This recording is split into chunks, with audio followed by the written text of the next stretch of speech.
आज के शो में अमेरिका ईरान अमन मुआहिदा, खित्ते की बदलती माशी सूरत हाल, ईरानी सदर एक रोजा दौरे पर पाकिस्तान पहुंच गए, पाक ईरान तिजारत गैस पाइपलाइन मंसूबा अहम पेशरफ्त, पाकिस्तान की जियोपॉलिटिकल अहमियत, माशी प्लान क्या।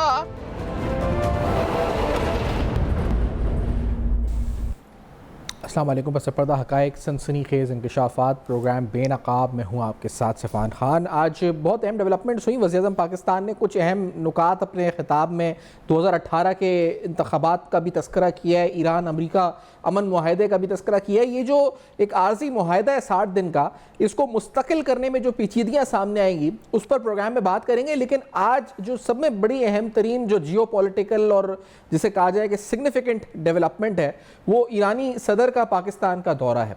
इस दौरे से मुताल्लिक जो हम तवक्कात क्या वाबस्ता कर सकते हैं, अब से कुछ देर कबल पाकिस्तान के फील्ड मार्शल आसिम मुनीर की भी मुलाकात हुई और इस मुलाकात में भी जो ISPR के मुताबिक पाकिस्तान ईरान ताल्लुकात किस तरह आगे बढ़ सकते हैं और किस तरह इन ताल्लुकात को मज़ीद, और पाकिस्तान का जो गैर मुतज़लज़ल अज़म है इस मुल्क में, इस खित्ते में, इस दुनिया में अमन के हवाले से, उसका इआदा किया गया। लेकिन इस मुलाकात के अलावा वैसे भी आज हमने देखा कि ईरानी सदर पाकिस्तान के हदूद में दाखिल हुए तो उनको किस तरह से वेलकम किया गया, फ़िज़ाई हदूद पाकिस्तान के, किस तरह पाकिस्तान की एयरफोर्स ने उनको ग्रीट किया, उनको वेलकम किया, ये एस्टॉनिशिंग था। और फिर उसके साथ उनका यहाँ पर आना, उसकी माशी सिग्निफिकेंस क्या हो सकती है। ये मैं इसलिए सवाल उठा रहा हूँ क्योंकि यहाँ अब जो तवक्कात वाबस्ता की जा रही हैं वो अमेरिका की तरफ से, अमेरिकी महकमा ख़जाना की तरफ से 60 दिन के सैंक्शंस हटने के बाद ईरान को जो इजाज़तनामा मिला है, जिसके बाद न सिर्फ ये कि ऑयल का ट्रेड बल्कि उसकी इंश्योरेंस, उसके बैंक डॉक्यूमेंट्स, सर्टिफिकेशंस, उस तमाम एक जामे कॉम्प्रिहेंसिव जो इजाज़तनामा मिला है ईरान को,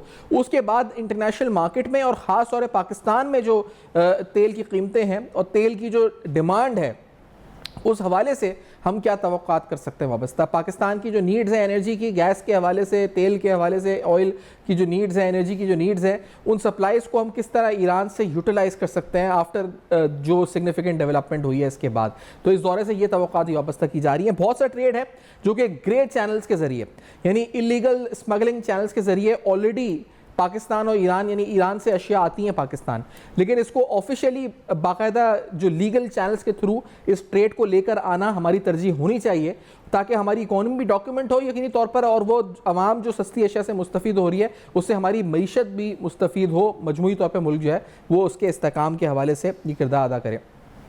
इस मुलाकात के हवाले से बहुत सी तवक्कात हैं, लेकिन अभी आज डोनाल्ड ट्रंप अमरीकी सदर ने जो स्टेटमेंट दी वो इस मुआहिदे के हवाले से और दीगर अहम इशूज़ पर उन्होंने क्या कहा, ज़रा आपको सुनाते हैं। Let's say this. I want to say before we introduce a couple of the people, we're doing very well with respect to the Hormuz Strait. We took in more oil yesterday than has ever gone through the strait. You probably see that we have an oil gusher. The strait is totally open. You know that, and we're negotiating. We'll see how that all goes, but. We have two things. We have an open strait and we have a country that will never have a nuclear weapon. Will never, ever have a nuclear weapon. ये अहम तरीन बात है जो उन्होंने की थी, और ये यकीनी तौर पे जो मुज़ाकरात का पहला फेज़ है कि स्टेट ऑफ होर्मुज़ खुले, अमेरिका अपना ब्लॉकेट ख़त्म करे, ईरान स्टेट ऑफ होर्मुज़ को खोले, लेकिन जो इसका अगला फेज़ न्यूक्लियर वेपन्स के हवाले से, यानी जो एक कॉम्प्रिहेंसिव जो इशूज़ है जिसको हमें सेटल करना है और पाकिस्तान बतौर सालिस किरदार अदा कर रहा है, वो इशूज़ जो हैं उस पर ताहाल सेटल होना बाकी हैं। आज वज़ीर पाकिस्तान शहबाज शरीफ साहब ने भी कौमी असम्बली के फ्लोर से खिताब भी किया, अहम तरीन गुफ्तगू भी की। पाकिस्तान में 2018 के इलेक्शन से लेकर ईरान अमेरिका मुआहिदे तक उन्होंने बड़ी कोई अहम बातें की। उन्होंने क्या कहा, एक कुछ हिस्सा आपको सुनाते हैं वज़ीर पाकिस्तानी गुफ्तगू का। Let's say this. आपको और लीडर दी अपोजिशन को और इस ऐवान में तशरीफ़ फरमा तमाम ऑनरेबल मेंबर्स को और पाकिस्तान के 24 करोड़ अवाम को दिल की अथाह गहराइयों से मुबारकबाद पेश करता हूं, क्योंकि इस आर्मिस्टाइज में, इस ट्रूस में पाकिस्तान ने जो कलीदी किरदार अदा किया है जनाब स्पीकर, वो न सिर्फ तारीख साज है, बल्कि मैं अगर ये कहूँ कि कल के दुनिया के जो बड़े अखबारात हैं दुनिया के, चाहे वो वॉशिंगटन पोस्ट है, चाहे वो फाइनेंशियल टाइम्स है, चाहे वो न्यूयॉर्क टाइम्स है और दूसरे दुनिया के मुमताज़ अखबार, फ्रंट पेज पर पाकिस्तान की तस्वीर लगी हुई जनाब स्पीकर, फ्रंट पेज पे।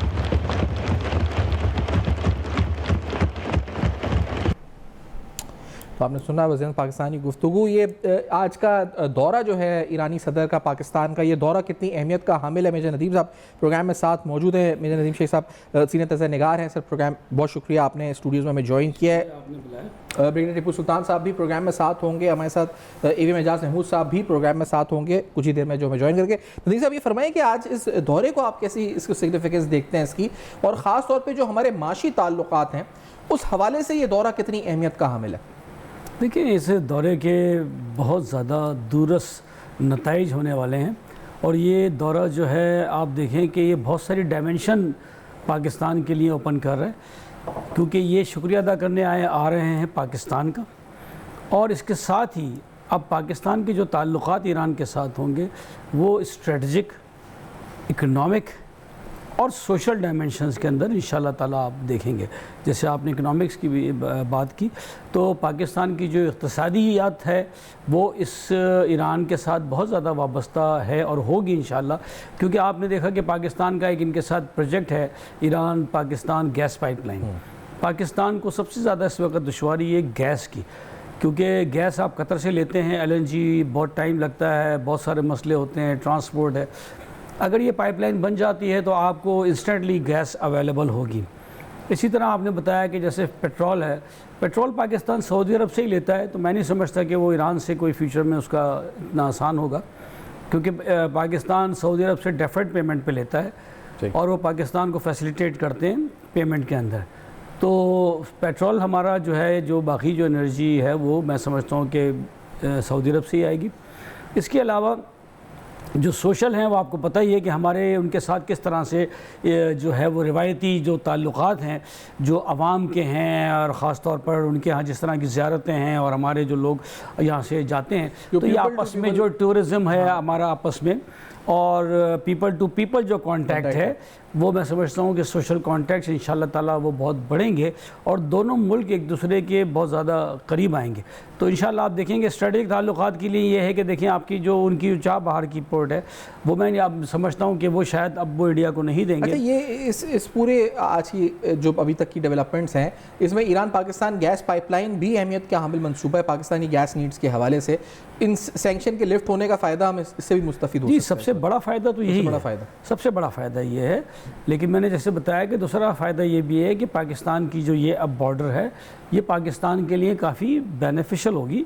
पाकिस्तान ऑलरेडी यहाँ पे 6 ट्रेड रूट्स खोल चुका है ईरान के साथ, जिसमें ईरान को भी फ़ायदा होगा कि यहाँ के ज़रिए से वो सेंट्रल एशियन स्टेट्स के साथ ताल्लुकात बना सकेगा। उसकी अफ़गान बॉर्डर से भी लगती है, लेकिन मैं समझता हूँ कि थोड़ा सा उनको मुश्किलात होंगी वहाँ अफ़गानिस्तान के साथ। लेकिन पाकिस्तान के थ्रू अगर अफ़गानिस्तान के साथ ताल्लुकात बहाल हो जाते हैं, जो मैं समझता हूँ कि हो जाएंगे नियर फ्यूचर में, तो ये सेंट्रल एशियन के साथ इनका एक कॉरिडोर खुल जाएगा। दूसरा जो पाकिस्तान का थोड़ा सा बॉर्डर हॉट रहा है यहाँ पे बिकॉज ऑफ दी जैसे आपने कलभूषण नेटवर्क का भी देखा, तो मैं समझता हूँ कि वो अब फ्रीज़ होगा इंशाल्लाह। और इस तरह की एक्टिविटीज़ से पाकिस्तान को इस साइड से आपका ये एक स्ट्रेटजिक डेप्थ समझ लें आपको थोड़ी सी मिलेगी। और चाबहार की बंदरगाह भी जो है मैं समझता हूँ कि अब वो इंडिया को शायद ना दें, तो पाकिस्तान की जो ग्वादर पोर्ट है वो अब इंशाल्लाह ताला देखेंगे कि ये इंशाल्लाह ताला आगे चलेगी इंशाल्लाह। यानी हम ये कह सकते हैं कि एक नई जहत, एक स्ट्रैटेजिक रिलेशनशिप के एक नए दौर के अंदर ईरान के साथ हम दाखिल होने जा रहे हैं और आज शुरुआत है इस दौरे से। जी, जिस तरह आप देखें कि पाकिस्तान के अंदर 2-3 तारीखी इवेंट हुए हैं, जैसे आपका न्यूक्लियर बम का हमने धमाका किया, जिस तरह से उसके बाद जिस तरह से आपने सऊदी अरब के साथ म्यूचुअल दिफाई एग्रीमेंट किया, मैं इसको तीसरा माइलस्टोन समझता हूँ पाकिस्तान की तरक्की के लिए बहुत बड़ा।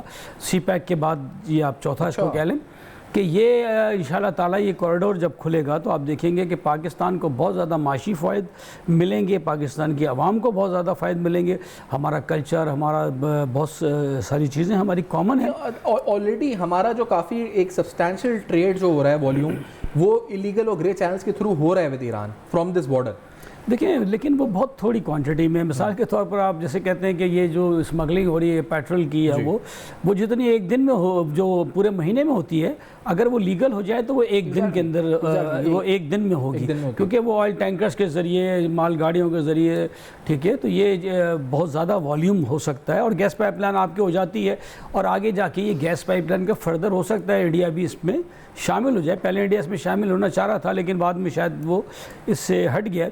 लेकिन उम्मीद है कि इंडिया को भी, क्योंकि इंडिया में इस वक्त भी गैस के शदीद क्राइसिस हैं, पाकिस्तान से बहुत ज़्यादा उनके जो रिजर्व भी हैं वो मेरे ख्याल में 30% रह गए। मैनेज भी सही नहीं किया था और बड़ी लंबी कतारें थी, पैनिक था वहाँ तो पे। उनको गैस का ही प्रॉब्लम है, उन्हें भी जो प्रॉब्लम है LNG का, गैस का ये प्रॉब्लम है।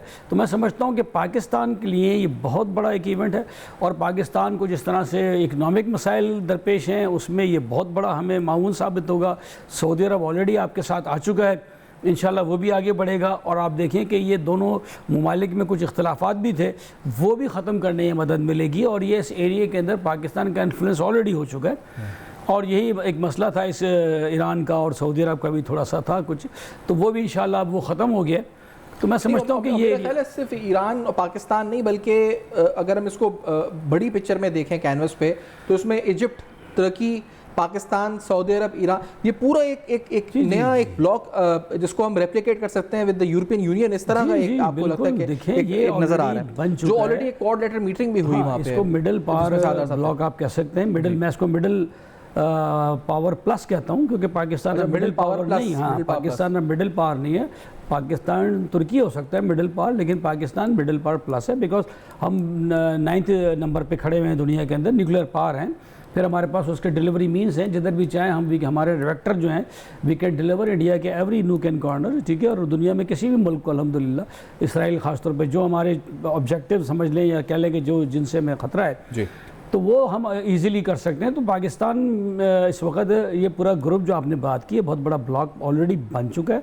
इसमें अज़रबैजान का नाम भी शामिल करें आप, तो वो भी इसमें हमारे साथ शामिल हैं। अज़रबैजान, तुर्की, इजिप्ट, मलेशिया, इंडोनेशिया, और ये 7 गल्फ़ कंट्रीज़ इंशाल्लाह ताला, जिसमें कतर भी शामिल है, ठीक है, कुवैत शामिल है। तो ये बाकी भी इंशाल्लाह ताला आप देखेंगे कि UAE, बहरीन भी इंशाल्लाह इसके अंदर आएंगे, यमन भी ऑलरेडी हमारे साथ। तो ये डेफिनेटली सिग्निफिकेंस है। आज वज़ीर दफ़ा ख्वाजा आसिफ साहब की भी गुफ्तगू हुई है, 2 हिस्से उसके हैं। पहले से ज़रा सुनते हैं उन्होंने क्या कहा। लेट्स हियर दिस के अहम तरीन मामला थे, क्या कहा वज़ीर दफ़ा ने, लेट्स हियर दिस। ये भी 3-4 साल हुकूमत में रहे हैं, जो इन्होंने किया हुआ है वो भी सारी कौम को पता है। आप ये एग्जाम्पल ले लें, प्राइम मिनिस्टर साहब अंदर दाखिल हुए हैं, वो सीधा इनकी सीट्स पे गए। कभी हुआ था, जनाब स्पीकर आप गवाह हैं, कभी ये 3 साल में हुआ था कुर्सी की पुश्त उस तरफ होती थी, और जिस किस्म की ज़बान बोली जाती थी वो भी आपको याद है। तो मेरा ख्याल है शहबाज शरीफ नई रवायात को जन्म दे रहा है, नई रवायात, ट्रेडिशन सेट कर रहा है। ये दोनों साइडें जो है उसको परसू करें। तो जो डोमेस्टिक पॉलिटिक्स है, ख्वाजा साहब से बात कर रहे थे, यकीनी तौर पे पाकिस्तान की जो क़यादत है अस्करी सियासी, वो आलमी सत्ता के ऊपर तो उजागर हुई है। आपने देखा है कि पाकिस्तान की सालसी किरदार को लेकर, पाकिस्तान की कायदाना सलाहियतों को लेकर, ख़ास तौर पे फील्ड मार्शल आसिम मुनीर की जो कायदाना सलाहियत है उसके मोतरफ JD वैंस किस तरह से नजर आए, वज़ीर शहबाज शरीफ साहब की लीडरशिप के मोतरफ पूरी दुनिया नज़र आती है। डोमेस्टिक पॉलिटिक्स में जो हो रहा है उस पर बात उन्होंने की ख्वाजा साहब ने, कि एक हारमनी की कोशिश करते हैं कि आज कोशिश भी की पार्लियामान में वज़ीर आज़म ने कि वो आए और नशिस्तों में मुलाकात की। मजीद उन्होंने क्या कहा वज़ीर दफ़ा ने, ये भी आपको सुनाते हैं, लेट्स हियर दिस।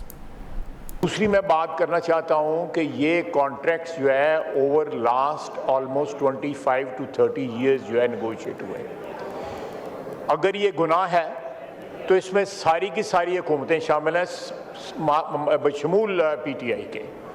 इसलिए यहाँ पे खड़े होके जो हमने खुद गुनाह किया हो उसके लिए दूसरों को तोहमत लगानी या मुर्दे इल्ज़ाम ठहराना जो है मेरा इखलाकी तौर पे भी ठीक नहीं है। इनके ज़माने में भी PTI जो है IPPs लगे, ज़्यादा नहीं लगे, कम लगे। सबसे ज़्यादा जो है 90s की दहाई में और उसके बाद जो है जनरल मुशर्रफ के दौर में शुरू में जो है IPPs नेगोशिएट हुए। जो हालात थे उस वक़्त, इतनी मजबूरी थी कि कैपेसिटी पेमेंट्स जो हैं वो अलाउ करनी पड़ी कि अगर ये ना यूटिलाइज हुआ तो हम उनकी पेमेंट करेंगे। वक्त के साथ साथ हमारे पावर प्लांट लगते गए और वो उनकी जो कैपेसिटी पेमेंट्स जो हैं बग़ैर पावर परचेज़ किए हुए करनी पड़ रही हैं और करनी पड़ती रही भी हैं और आइंदा भी होंगी। लेकिन ये भूलना जो है, मैं समझता हूँ कि ये दिस इज़ अनएथिकल कि कोई ये नहीं मेंशन कर रहा कि जो 3.5 ट्रिलियन की हमने नेगोशिएट करके ये भी कर सकते थे, बिल्कुल कर सकते थे, लेकिन इन्होंने एफर्ट उस तरह नहीं किया और उससे कोई कामयाबी ना हुई। हमारी हुकूमत को कामयाबी हुई है। It's a big breakthrough. और आइंदा भी आने वाले दिनों के अंदर हमारा ये एफर्ट जारी रहेगा कि किसी ना किसी तरह 3.5 ट्रिलियन की अगर अभी मिली है, बिलियन की मिली है जो रिलीफ जो है, इसको इन्हांस किया जाए और फिर और भी रीनेगोशिएट किया जाए। लेकिन ये किसी एक हुकूमत को मुर्द इल्ज़ाम ठहराना जो है, मैं फिर कहूँगा कि अनएथिकल है। मैं कुछ सख्त लफ्ज़ नहीं इस्तेमाल करना चाहता।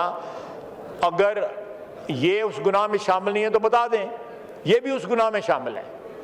और यहाँ पे मैं इस हाउस की तकद्दस के को मद्देनज़र रख के बात कहूँगा कि यहाँ पे खुसूसन बजट के दिनों में, आगे पीछे भी और बजट के दिनों में, जब हम खड़े होके अगर मैं कोई ऐसी बात करूं जो हमारे दौरे हुकूमत में हुई हो और फिर मैं आज जो है उसके ऊपर लेक्चर जो है एथिकली और अदरवाइज जो है देना शुरू कर दूं, तो मेरा ख्याल है ये थोड़ी सी शर्म या का मुकाम होता है।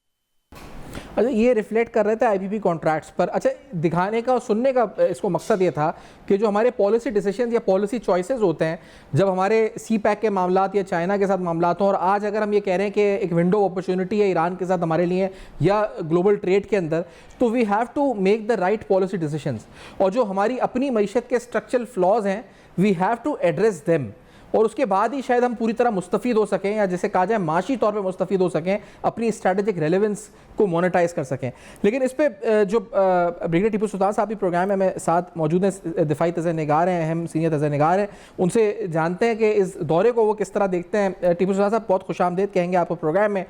ईरान के सदर का दौरा पाकिस्तान आपके नज़दीक कितनी सिग्निफिकेंस का हामिल है और इसमें कितनी आप समझते हैं कि ये बड़ी अहम पेशरफ्त है? हाँ जी, बहुत आम है। देखिए, ईरानी कल्चर जो है, ईरान की अच्छाई जो है, ये डिप्लोमेटिक करेक्टनेस जो है, वो फटाफट जो है वो स्विट्जरलैंड के बाद यहाँ पे पाकिस्तान आए और पाकिस्तानी लोगों को, पाकिस्तानी लीडरशिप को उनको शुक्रिया अदा करे। बुनियादी तौर पे तो जिस तरीके से ईरान जो है वो जंग लड़ा है और जिस तरीके से उसने मुकाबला किया अमेरिका और इसराइल का और जंग जीता है और उनको या अमेरिका को यहाँ से पसपा होने पे मजबूर किया, उसको स्टैम्प करता है। लेकिन पाकिस्तान ने ये इस खित्ते में जो लड़ाई हो रही थी, जो डेंजरस प्रोपोर्शंस पे जा सकती थी, उसको रिकग्नाइज किया और अमेरिका को और ईरान को एंगेज किया और पाकिस्तान को कामयाबी हुई है जी। आगे 60 दिनों में जो मुआहदा होने जा रहा है उसमें देखिए जो स्पॉइलर जो है वो अल्लाह करे के नाकाम हो जाके, जैसे इसराइल है या अमेरिका का सदर जो ट्वीट करता है जो जिसको जो ये कि इंटरनेशनल नॉर्म्स के खिलाफ होता है और पाकिस्तान और ईरान का जो कल्चर है उसके लिए उसके ये जो इस किस्म के जो कलमात वो कहता है वो उनको नाकाबिले कबूल होते हैं। तो मैं उम्मीद करता हूँ कि ये ठीक होता है। अब बात ये है कि जी रियासत ने तो ये जो अचीव करना था वो काफी हद तक कर लिया इंटरनेशनल धाक। देखिए, इंटरनेशनली कोई भी मुल्क जो है वो अपनी रिलेशनशिप जो उसकी स्टैंडिंग होती है दुनिया में, खास तौर पे जो पाकिस्तान के खिलाफ जो हिंदुस्तान है उसके जो एक्शन रहा है, तो उसमें इंटरनेशनली वो उस तरीके से गेन नहीं कर सकता जब तक वो उसकी इंटरनेशनल रिस्पेक्ट ना हो। तो पाकिस्तान ने मार्का हक के बाद काफी अपनी इंटरनेशनल रिस्पेक्ट जो है रिस्टोर की है, उसको इफेक्टिव किया है और पाकिस्तान एक डिफरेंट लेवल पे ऑपरेट कर रहा है ना। तो अब पाकिस्तान के लिए ये आसान है कि अपनी मईशत को बैनुल-अक़वामी जो उसके तल्लुकात हैं खित्ते में, खास तौर पे ईरान के साथ, उसको उस्तवार करते हुए आगे बढ़े और अपनी मईशत को संभाला दे। एक तो पाकिस्तान को मईशत का मसला है, दूसरा इंटरनल स्ट्राइफ का मसला है, टेररिज्म का मसला है। तो मेरे ख्याल में ये जो पुरानी जो बात थी कल भूषण यादव की 900 किलोमीटर 1000 किलोमीटर के बॉर्डर है हमारा ईरान के साथ, वो सेफ हो गया अल्हम्दुलिल्लाह। तो मैं उम्मीद करता हूँ कि वो सेफ ही रहेगा। तो ये बड़ा प्लस पॉइंट है बलूचिस्तान के हवाले से।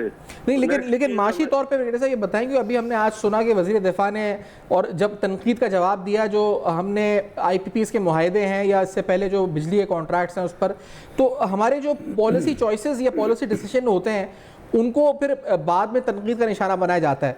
अब ये एक विंडो ऑफ अपॉर्चुनिटी है, हमें बड़ा आप किस तरह हमें फैसले करने चाहिए स्ट्रैटेजिकली कि हम अपने ऐसे फैसले करें कि हमारा ट्रेड को भी फ़ायदा हो, हमारी मईशत को भी फ़ायदा हो, और बाद में ये ना हो कि जी ये कॉन्ट्रैक्ट इस गवर्नमेंट ने किया था और हम भुगत रहे हैं, ये वाला ना मामला सुनना पड़े।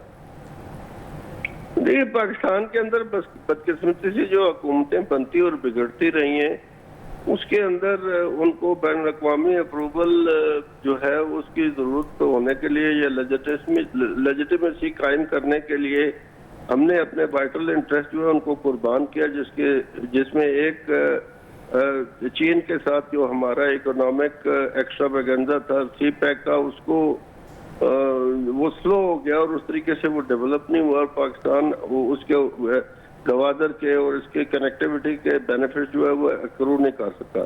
लेकिन चूंकि अभी पाकिस्तान की सूरत हाल मुख्तलिफ है, तो मैं उम्मीद करता हूँ कि हर तरफ से चीन के हवाले से भी और ईरान के हवाले से भी और अरब मुल्कों के हवाले से भी हमारे जो तल्लुकात हैं, क्योंकि कंप्लीट सॉवरेनिटी तो मिडिल पावर्स की खास तौर पे नहीं होती।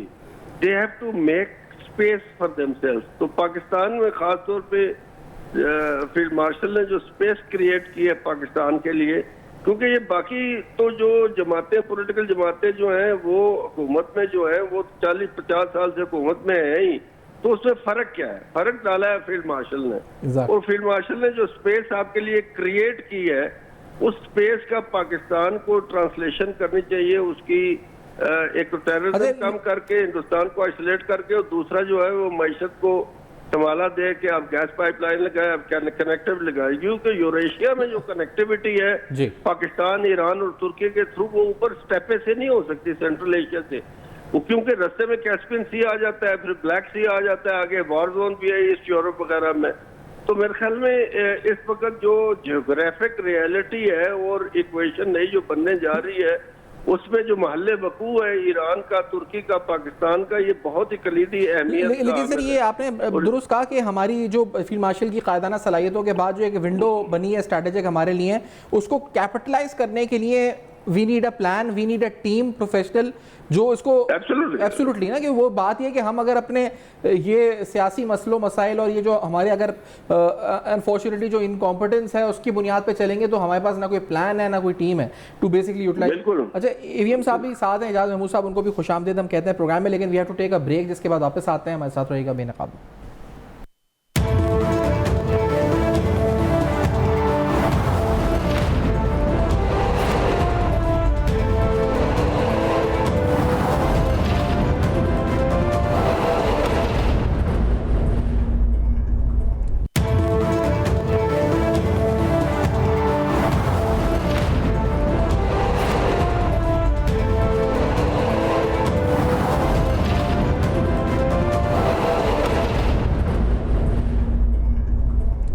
Welcome back. आप देख रहे हैं बेनकाब। अहम तरीन सवालात और ख़ास तौर पे तवक्कात आज के इस दौरे से हम क्या वाबस्ता कर सकते हैं, पाकिस्तान किस तरह स्ट्रेटेजिक रेलेवेंस का फ़ायदा उठा सकता है इकनॉमिकली। AVM एजाज महमूद साहब भी प्रोग्राम में साथ मौजूद है। सर, स्टार्टिंग फ्रॉम के ईरानी सदर का दौरा है पाकिस्तान कितना सिग्निफिकेंस का हामिल है और आप इसको कैसे रीड करते हैं, ख़ास तौर पर इसका इकनॉमिक आउटलुक पर क्या इम्पैक्ट पड़ सकता है in the short term, in the medium, in the long term? जी बहुत शुक्रिया। बिस्मिल्लाहिर्रहमानिर्रहीम। देखिए, बुनियादी तौर पे तो ये दौरा जो है ना, ये सिर्फ सिग्निफाई करता है कि ईरान की एक्नॉलेजमेंट को कि वो पाकिस्तान ने जो एक बड़ा रोल प्ले किया अमन प्रोसेस के पूरे पीस प्रोसेस में और मुज़ाकरात के लिए बैक एंड फोर्थ जो पाकिस्तान ने शटल डिप्लोमेसी जारी रखी। फिर जंग के दौरान हमारे फील्ड मार्शल साहब तेहरान में जाके बैठे और उन्होंने जंग के टेम्परेचर्स जो है उनको कंट्रोल किया और इज़राइल की उस कोशिश को जो है उन्होंने न्यूट्रलाइज किया, जिसमें वो सऊदी अरेबिया और UAE को इस जंग में डायरेक्टली इन्वॉल्व करने के लिए कर रहा था। तो उस सारे बैकग्राउंड में ये बुनियादी तौर पे तो ये विज़िट जो है ये एक सिंबॉलिक सेरेमोनियल विज़िट है, लेकिन ज़ाहिर है उनके साथ एक बड़ा डेलीगेशन भी है।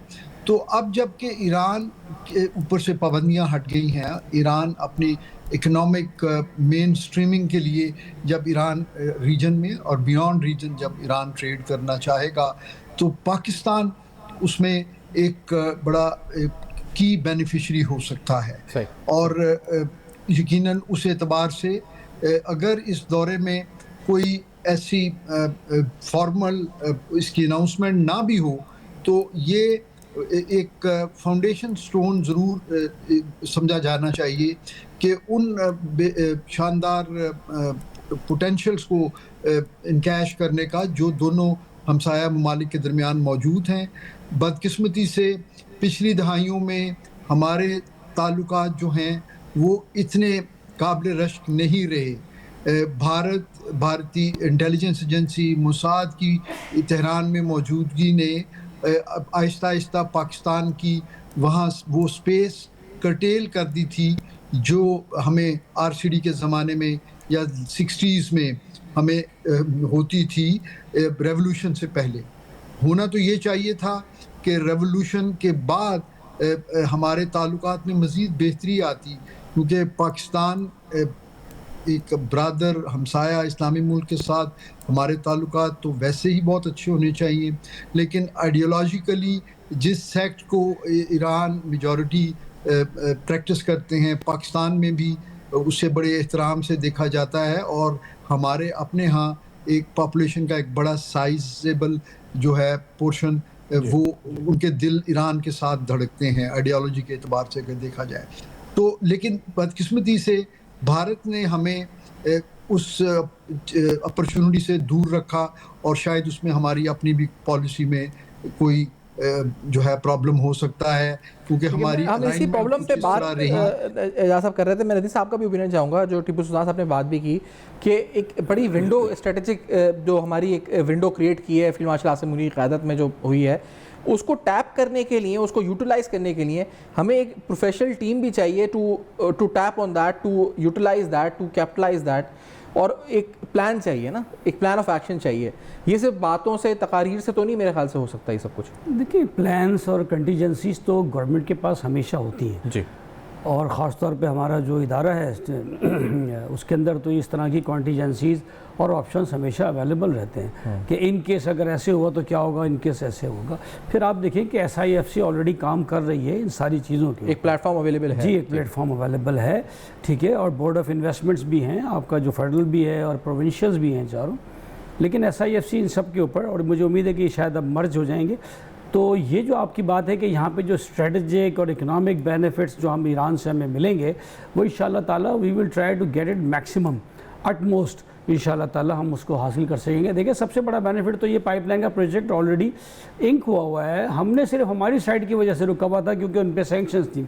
अब पाकिस्तान इज़ फ्री, ठीक है, तो टू कंस्ट्रक्ट दिस पाइपलाइन। तो जैसे ही ये बनती है, हालात 1 साल लगेगा ये इंशाल्लाह। हालात कहाँ से कहाँ बदले। एक तरफ हमें वो इंटरनेशनल कोर्ट में ले जाने की बातें हो रही थी कि ड्यू टू द डिले, ऐसा कभी भी ऑफिशियल स्टेटमेंट ऑफिशियल नहीं हुआ, लेकिन एक था ये तो इंडियन मीडिया की इस तरह की बातें थी। देखिए, नहीं कोई ऐसी बात नहीं है, पहले बिल्कुल था ये मसला। जैसे अभी मैंने आपको बात की कि देखें यहाँ ये सारे फ़ायदों के साथ साथ स्ट्रेटेजिक फ़ायदे में एक तो ये कि ये वाली आपकी जो महाज है, एक जो बॉर्डर थी ये थोड़ी सी गर्म थी, हॉट थी। कुलभूषण यादव आपके सामने है और ये जो चाबहार की बंदरगाह आपके सामने, इंडियंस उसको डेवलप कर रहे थे, वो अब ये भी एक बड़ा बेनिफिट है other than the economic benefit. तो ये स्ट्रेटेजिक बेनिफिट्स हैं आपको जो मिलेंगे। इसके अलावा ट्रेड रूट्स हम 6 खोल चुके हैं, वो यूटिलाइज़ होंगे बहुत सारे मकासद के लिए। पाकिस्तान से वो रॉ मटेरियल्स लेंगे। अभी भी उनके ऊपर से मुकम्मल सैंक्शंस पूरी तरह से शायद टाइम लगेगा हटते में। पाकिस्तान उनको प्रोवाइड कर सकता है बहुत सारी चीज़ें और उसमें राहदारी हमें मिल सकती है। इसी तरह से सेंट्रल एशियन की मैंने बात की कि अफगानिस्तान शायद उनको रूट ना दे, पाकिस्तान के थ्रू फिर भी उनको रूट मिलने के चांसेस हैं। आज नहीं तो कल ये मामला सेटल हो जाएगा। अच्छा, मैं अफगानिस्तान ही से मुतालिक अगला सवाल मैं पूछना चाह रहा था कि पाकिस्तान और अफगानिस्तान के जो हालिया ताल्लुकात और जो खासतौर पर कशीदगी आई प्रॉक्सीज़ की वजह से, TTP और दीगर तंजीमों की वजह से, फिर BLA और दीगर एक्टिविटीज़ की वजह से ईरान और पाकिस्तान के ताल्लुकात में बेहतरी की और स्ट्रैटेजिक नेचर के बाद अफगानिस्तान और पाकिस्तान के ताल्लुकात का तनाजुर आप क्या देखते हैं, क्या उस पर एक असर आता है? देखिए, इससे अफगानिस्तान के ताल्लुकात का तो कोई ताल्लुक नहीं है, सही, बिकॉज अफगानिस्तान का कोई लिंकेज नहीं है ईरान के साथ इस तरह के मामले। लेकिन इस खित्ते में जो मजमूई खदोखाल आपको लगता है? बिल्कुल कि कोई कॉमन फैक्टर नहीं है आपस के अंदर, इस सारी जो मैट्रिक्स है इसमें कोई ताल्लुक नहीं है। हाँ, लेकिन ये है कि पाकिस्तान का उनके साथ एक नज़रियाती कॉमन आप कह लें कि वो फेथ है, जिसकी बिना पर मुझे उम्मीद है कि इंशाल्लाह जिस तरह से जो बड़े लगे हुए हैं तो ये उम्मीद है कि ये रास्ता खुल जाएगा। दूसरी बात ये कि आपने देखा कि वहाँ रशिया भी इन्वॉल्व है, चाइना भी इन्वॉल्व। रशिया और चाइना, वहाँ रशिया जो इन्वॉल्व है उसको तो चाहिए यहाँ से रास्ता सेंट्रल एशियन स्टेट्स के लिए, तो पाकिस्तान के साथ इनका मामलात को जो है सेटल ही कराएगा। वो जो हमारा एक डायमेंशन थी कि जी शायद ये वेपन देगा वो दे don't need war against Pakistan. Pakistan के साथ वॉर इन केस होती है तो पूरा अफगानिस्तान गर्म रहेगा, ना वो मिनरल्स निकाल सकते हैं, ना ही वो सेंट्रल एशियन को चाहेंगे कि स्टेबिलिटी रहे वहाँ पे, स्टेबिलिटी रहे। चाइना को भी वहाँ से मिनरल्स की ज़रूरत है। तो ये अफगानिस्तान बहुत जल्द आप देखेंगे, मैं आपको प्रेडिक्ट कर रहा हूँ ऑटोमेटिकली, क्योंकि ये सारी चीज़ें ऑटो पे चल रही हैं। रशिया वहाँ आ चुका है, उनको तस्लीम कर चुका है, दुनिया में वाहिद कंट्री है, और उसका मकसद ये है कि सेंट्रल एशियन के थ्रू वो भी ये वार्म वाटर्स की तरफ जाए और उसको एक राहदारी मिल जाए, और उसकी भी नज़र इसके ऊपर है, ग्वादर पोर्ट के ऊपर। तो इंशाल्लाह आप देखेंगे, क्योंकि थोड़ा सा ईरान का और जो अफगानिस्तान का क्योंकि बड़ा थोड़ा सा एक आप कह लें कि स्ट्रिक्ट व्यू है दीन की तरफ, और उनके अंदर थोड़े से इख्तिलाफात है, तो पाकिस्तान के थ्रू ये काम इंशाल्लाह ताला पाकिस्तान वो न्यूट्रल फोर्स होगा बीच में जो जी इंशाल्लाह आप देखेंगे। और चाइना ऑलरेडी पाकिस्तान में है, रशिया भी यहाँ से गुजरेगा। तो चाइना ने किरदार अदा किया मीडिएट करने के लिए पाकिस्तान और अफगानिस्तान के जी बिल्कुल किया है, लेकिन मैं समझता हूँ कि इतना नहीं जितना वो कर सकते हैं। वो इससे एक चीज़ का और पता चल गया कि देखें, चाइना किसी भी मसले में किसी भी मुल्क के साथ खड़ा नहीं होता है। पाकिस्तान को भी ये रियलाइजेशन होनी चाहिए कि पाकिस्तान ने ये जो अपना ब्लॉक बन रहा है इस तरफ जो है जो मिडिल पावर्स का है उसके ऊपर ज़्यादा फोकस करना है। ठीक है, weapons, economic development, construction, dams, ये ठीक है, आप टेक्नोलॉजी उनसे ले सकते हैं, एजुकेशन उनसे ले सकते हैं, but you can not depend in times of crisis. वो अब बिल्कुल एक आइसोलेटेड शेल में रहते हैं, दे डोंट नीड एनीवन और neither they don't want to help anyone. वो अपने हैं, उनको 4 कदम के फासले पे ताइवान है। This is the factual position I guess. लेकिन जो इंडिया ने इल्ज़ाम लगाए थे मार का हक में कि चीन ने हमें तकनीकी मदद दी है, वो जो उनका नैरेटिव था जिसको हमने नेगेट भी किया बाद में। देखिए, वेपन्स हमने उनसे परचेज किए हैं। हाँ। इन वेपन्स की इंटीग्रेशन सैटेलाइट के साथ ऑलरेडी है। PL-15 ने ज़्यादातर उनका काम किया और फतेह मिसाइल ने काम किया। फतेह मिसाइल पाकिस्तान का बना हुआ है, JF-17 चाइना का है, J-10C चाइना का है जो कैरियर थे, लेकिन जो PL-15 है उसके अंदर वो भी चाइना का है। वो ऑलरेडी BVR मिसाइल है, बियॉन्ड विजुअल रेंज, वो लॉक हो जाता है जहाज़ के ज़रिए से और आप फायर कर सकते हैं। ठीक है, तो ऐसा कोई भी मैं नहीं समझता कि इतनी कोई ज़्यादा बड़ी आपको वहाँ से कोई एक सपोर्ट मिली कि जंग उनकी वजह से जीत गए, नहीं, ये हमारी इंडिजिनस कैपेबिलिटी थी। हाँ, वेपन्स तो सारे दुनिया हर किसी से खरीदती है, हर चीज़ तो हमने खरीदे, जो ट्रेड डील्स ही हमारी हुई थी। वैसे तो पाकिस्तान की मजीद जो तकरीर का हिस्सा था आपको सुनाते हैं, जिसमें उन्होंने 2018 के इलेक्शंस का भी तस्करा किया, वो भी और भी मजीद जो गुफ्तगू हुई है, ज़रा सुनते हैं। लेट्स से दिस की तहकीकात कर लें। अगर उसमें 2018 के इलेक्शन में अगर भरपूर तौर पर वो जादूगरी नहीं हुई और बक्से नहीं भरे गए और पट्टे पहनाकर लोगों को इस्लामाबाद नहीं लाया गया और धमकियां दी गईं, 2018 के इलेक्शन उठा के देख लें। अगर वो लेजिटिमेट गवर्नमेंट है तो ये भी लेजिटिमेट गवर्नमेंट है जनाब स्पीकर। और अगर इनको बहुत शौक है तहकीकात का तो 2018 से शुरू करते हैं, उसके बाद 2024 के इलेक्शन में भी हम आ जाते हैं। तो जनाब स्पीकर, बात निकली तो बहुत दूर तक जाएगी। तो ये है उन्होंने लेजिटिमाइज करने की जो एक सियासी नैरेटिव दिया। अच्छा, मजीद जो गुफ्तगू आज उन्होंने की वो भी उसका हिस्सा सुन के फिर उस पर तजिया हासिल करते हैं। लेट्स से दिस के क्या कहा, लेट्स से दिस। तारीख साज दिन है कि जब परसों बर्गनस्टॉक स्विट्जरलैंड में ईरान और अमेरिका के दरमियान जो चंद दिन पहले MOU साइन हुआ था, जिसमें पाकिस्तान ने भी बतौर मीडिएटर दस्तखत किए थे, परसों वहाँ पे ईरान और अमेरिका की जो लीडरशिप तशरीफ़ लाई थी, वहाँ पर जनाब स्पीकर अल्हम्दुलिल्लाह पाकिस्तान ने वहाँ पर बड़े खलूस और बड़ी अरकरेज़ी के साथ दोनों के दरमियान जो फासले थे उनको कम करने के लिए अपनी भरपूर कोशिश की, जिसके नतीजे में सारा दिन और रात गुफ्तगू चलती रही और सुबह के वक्त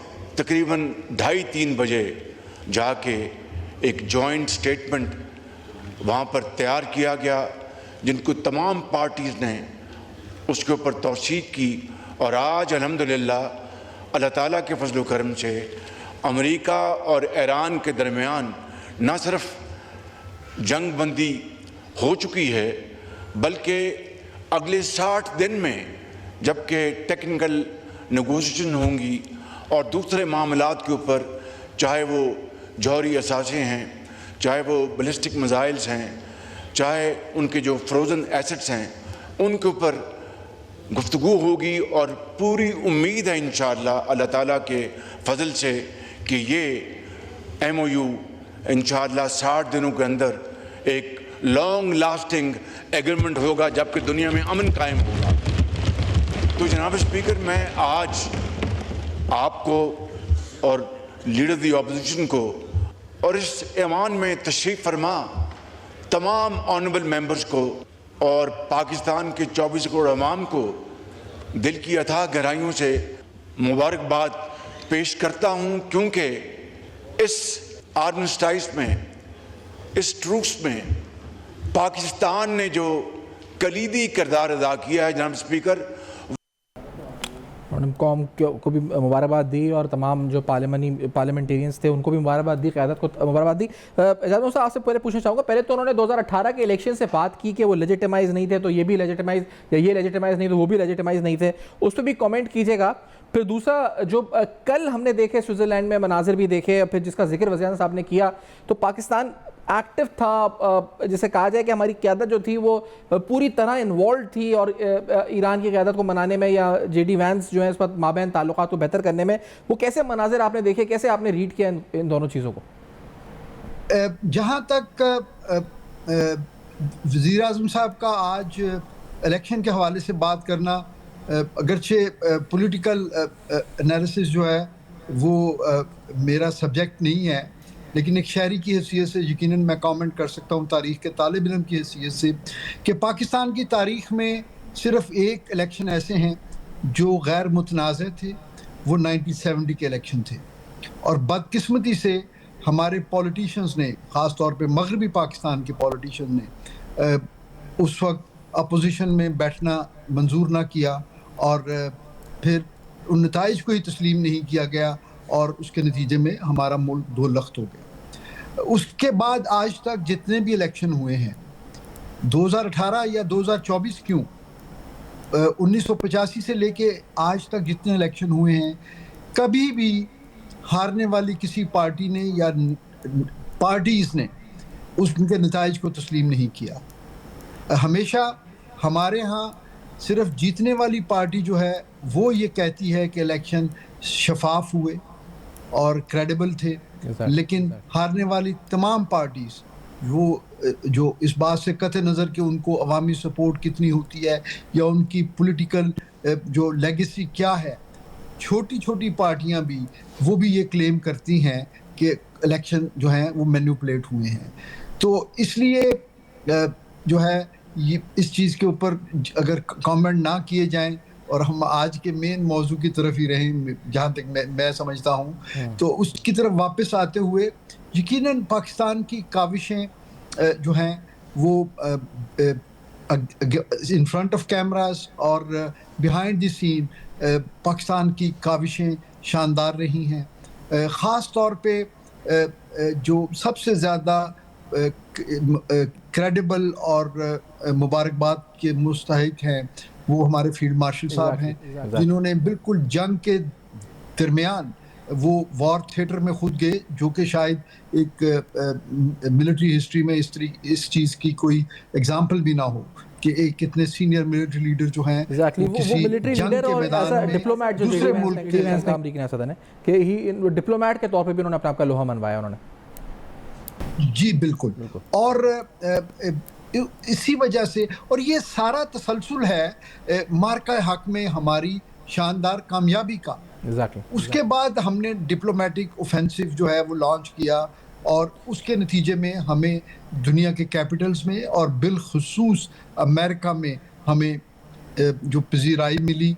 फिर मिडल ईस्ट के क्राइसिस में पाकिस्तान के बारे में लोगों ने ये सोचा और पाकिस्तान उनकी तवक्कुआत पे पूरा उतरा। अच्छा, इस पे पाकिस्तान सिर्फ समअप करेंगे इसको गुफ्तगू को समेटते हुए, लास्ट आपका भी कमेंट नदीम साहब, एक क्योंकि कल हमने किसी से मैं बात कर रहा था, उन्होंने कहा मार्का हक, मार्का अमन और अब मार्का मईशत का वक्त है, तो आप do you agree with this Nadeem sahab के? बिल्कुल बिल्कुल। इस वक्त देखें ये जिस तरह से है कि इस वक्त मुआहदा होना चाहिए मईशत का, और बिल्कुल और ये आपस में मिलकर एक ऐसा एग्रीमेंट हो जाना चाहिए कि भाई मईशत के ऊपर तमाम लोग एक हों और उसकी डायरेक्शन एक हो, ताकि आइंदा आने वाले जो भी वक्त है ये पाकिस्तान के लिए टेक ऑफ टाइम है, बहुत अच्छा वक्त है। इंशाल्लाह मईशत ही हमारी एक वीकनेस है, मैं समझता हूँ दिफा हमारी स्ट्रेंथ है, तो ये अगर हो जाता है तो मैं समझता हूँ कि पाकिस्तान इंशाल्लाह बहुत हाई फ्लाई करेगा। बहुत शुक्रिया सर, आपने प्रोग्राम में ज्वाइन किया और अपना मौक़िफ़ दिया। सवाल से नदीम साहब और एजाज़ साहब प्रोग्राम में साथ मौजूद थे, टिप्पू सुल्तान साहब भी साथ थे। अहम तरीन पेशरफ्त ईरान के सदर का दौरा पाकिस्तान, इसकी कितनी अहमियत है और ये माशी तौर पे किस तरह पाकिस्तान की मईशत को असर इसका हो सकता है in the short term, medium term and in the long term, तमाम हवालों से गुफ्तगू हुई। For your feedback you can write us on Facebook. Next देखते रहेगा, अब तक अपना बहुत ख्याल रखिएगा।